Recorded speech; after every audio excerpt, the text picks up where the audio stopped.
अपने बच्चे के भविष्य के लिए बचत करना, ये शायद सबसे जरूरी फाइनेंशियल फैसलों में से एक है।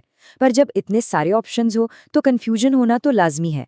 तो आज हम दो बहुत ही मजबूत विकल्पों को समझने वाले हैं, सुकन्या समृद्धि योजना और सरकारी बॉन्ड।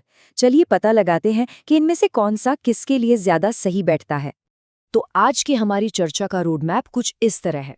पहले हम समझेंगे कि भविष्य की प्लानिंग क्यों जरूरी है, फिर सुकन्या समृद्धि योजना और सरकारी बॉन्ड्स की गहराइयों में जाएंगे, दोनों की सीधी टक्कर करवाएंगे और आखिर में बात करेंगे एक ऐसी ठोस रणनीति की जिससे इन दोनों का बेहतरीन इस्तेमाल किया जा सके।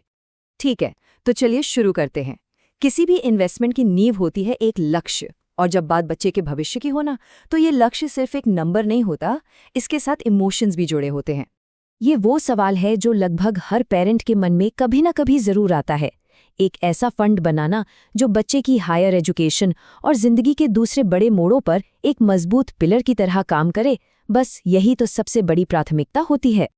और इसी सवाल का एक बहुत ही पॉपुलर जवाब है सरकार की एक खास स्कीम, जिसे खास तौर पर बेटियों के भविष्य को ध्यान में रखकर बनाया गया है। इसका नाम है सुकन्या समृद्धि योजना, या जिसे हम SSY भी कहते हैं। जरा इस नंबर पर गौर कीजिए।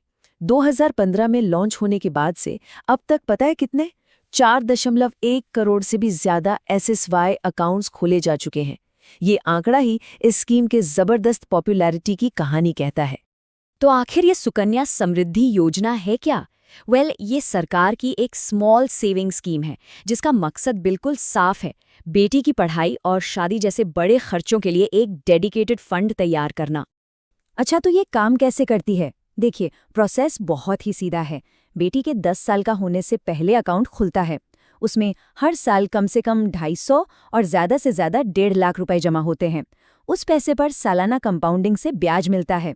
यह अकाउंट 21 साल में मैच्योर होता है, लेकिन हाँ, 18 की उम्र में पढ़ाई के लिए कुछ पैसे निकालने का ऑप्शन भी होता है। और अब बात करते हैं रिटर्न्स की। फिलहाल इस स्कीम पर 8.2% का शानदार इंटरेस्ट रेट मिल रहा है। ये रेट सरकार तय करती है, और अगर आप देखें तो ये कई दूसरे सेफ इन्वेस्टमेंट ऑप्शंस के मुकाबले काफ़ी ज़्यादा है। SSY की जो सबसे बड़ी ताकत है ना, वो है इसका triple E status, exempt exempt exempt. इसका मतलब ये कि जो पैसा इन्वेस्ट किया उस पर टैक्स छूट, जो ब्याज कमाया उस पर भी टैक्स छूट, और जब मैच्योरिटी पे सारा पैसा मिलेगा वो भी पूरी तरह टैक्स फ्री। टैक्स बचाने के लिहाज से ये वाकई एक कमाल का टूल है। तो फटाफट से इसकी खूबियों को समेटते हैं। एक तो इसमें हाई और गारंटीड रिटर्न है, दूसरा ट्रिपल टैक्स बेनिफिट जिसकी हमने अभी बात की, तीसरा सरकार की गारंटी है, मतलब पैसा बिल्कुल सेफ है, और चौथा सिर्फ 250 रुपए से भी शुरुआत की जा सकती है। लेकिन हर सिक्के का दूसरा पहलू भी होता है। इसकी सबसे बड़ी लिमिटेशन है इसकी लिक्विडिटी, जो कि बहुत कम है। पैसा बेटी के 18 साल का होने तक पूरी तरह से लॉक हो जाता है, जिससे ये काफ़ी इनफ्लेक्सिबल बन जाती है। और हाँ, इसका इस्तेमाल सिर्फ बेटी के खास लक्ष्यों के लिए ही हो सकता है, किसी और काम के लिए नहीं। तो अब SSY के बाद नज़र डालते हैं एक और बहुत मजबूत विकल्प पर। बात करते हैं गवर्नमेंट बॉन्ड्स की, जो इन्वेस्टमेंट की दुनिया में एक बहुत ही वर्सेटाइल और भरोसेमंद इंस्ट्रूमेंट माने जाते हैं। गवर्नमेंट बॉन्ड्स या GSECs को समझने का सबसे आसान तरीका ये है कि आप इन्हें सरकार को दिया गया एक लोन समझिए। जब कोई बॉन्ड खरीदता है तो वो सरकार को पैसे उधार दे रहा होता है। बदले में सरकार वादा करती है कि वो एक तय समय तक इंटरेस्ट देगी और आखिर में पूरा पैसा वापस कर देगी। बॉन्ड्स का सबसे बड़ा प्लस पॉइंट है इनकी सेफ्टी, क्योंकि यहाँ सरकार की गारंटी है तो पैसा डूबने का रिस्क न के बराबर होता है। ये एक फिक्स्ड स्टेबल इनकम देते हैं, और सबसे अच्छी बात, ये हाईली लिक्विड होते हैं। मतलब जरूरत पड़ने पर इन्हें सेकेंडरी मार्केट में किसी और को बेचकर आसानी से पैसा निकाला जा सकता है। पर इनकी भी कुछ कमियां हैं। बॉन्ड्स पर जो रिटर्न मिलता है वो अक्सर SSY जितना नहीं होता, और हाँ, उस इंटरेस्ट पर टैक्स भी लगता है। एक और बात, अगर महंगाई इन्फ्लेशन बहुत बढ़ जाए तो आपकी फिक्स्ड रिटर्न की जो असली वैल्यू है वो कम हो सकती है।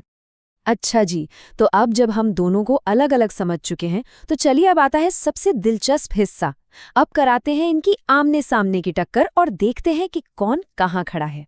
देखिए, इन दोनों के बीच का जो फर्क है ना, उसे इस एनालॉजी से सबसे अच्छे से समझा जा सकता है। SSY एक खास काम के लिए बना स्पेशल टूल है, जैसे सर्जरी के लिए स्कैल्पल। वहीं सरकारी बॉन्ड एक स्विस आर्मी नाइफ की तरह है, एक मल्टी टूल जिसे कई अलग अलग फाइनेंशियल कामों के लिए यूज किया जा सकता है। चलिए इस टेबल पर एक नज़र डालते हैं। मकसद बिल्कुल क्लियर है, SSY सिर्फ बेटी के लिए, जबकि बॉन्ड किसी भी गोल के लिए। रिटर्न के मामले में SSY का 8.2% टैक्स फ्री रिटर्न बहुत आकर्षक है, जबकि बॉन्ड का रिटर्न थोड़ा कम और टैक्सेबल है। लेकिन लिक्विडिटी, यानी जब पैसे की ज़रूरत पड़ जाए तो यहाँ बॉन्ड साफ तौर पर बाजी मार जाते हैं। तो देखिए, बहस ये नहीं होनी चाहिए कि दोनों में से बेहतर कौन है। असली और स्मार्ट सवाल ये है कि इन दोनों का सही कॉम्बिनेशन इस्तेमाल करके एक मजबूत फाइनेंशियल स्ट्रैटेजी कैसे बनाई जाए। कई फाइनेंशियल प्लानर्स यही मानते हैं कि किसी एक को चुनना जरूरी नहीं है। एक बेहतरीन रणनीति में दोनों का सही बैलेंस हो सकता है। SSY को एक कोर फंड की तरह इस्तेमाल किया जाए, जो एक बेस अमाउंट की गारंटी दे, और बॉन्ड्स को फ्लेक्सिबिलिटी के लिए साथ में जोड़ा जाए। एक पॉसिबल स्ट्रैटेजी ये हो सकती है, अपने इन्वेस्टमेंट का एक बड़ा हिस्सा, मान लीजिए 60 से 70% SSY में डाल दिया जाए।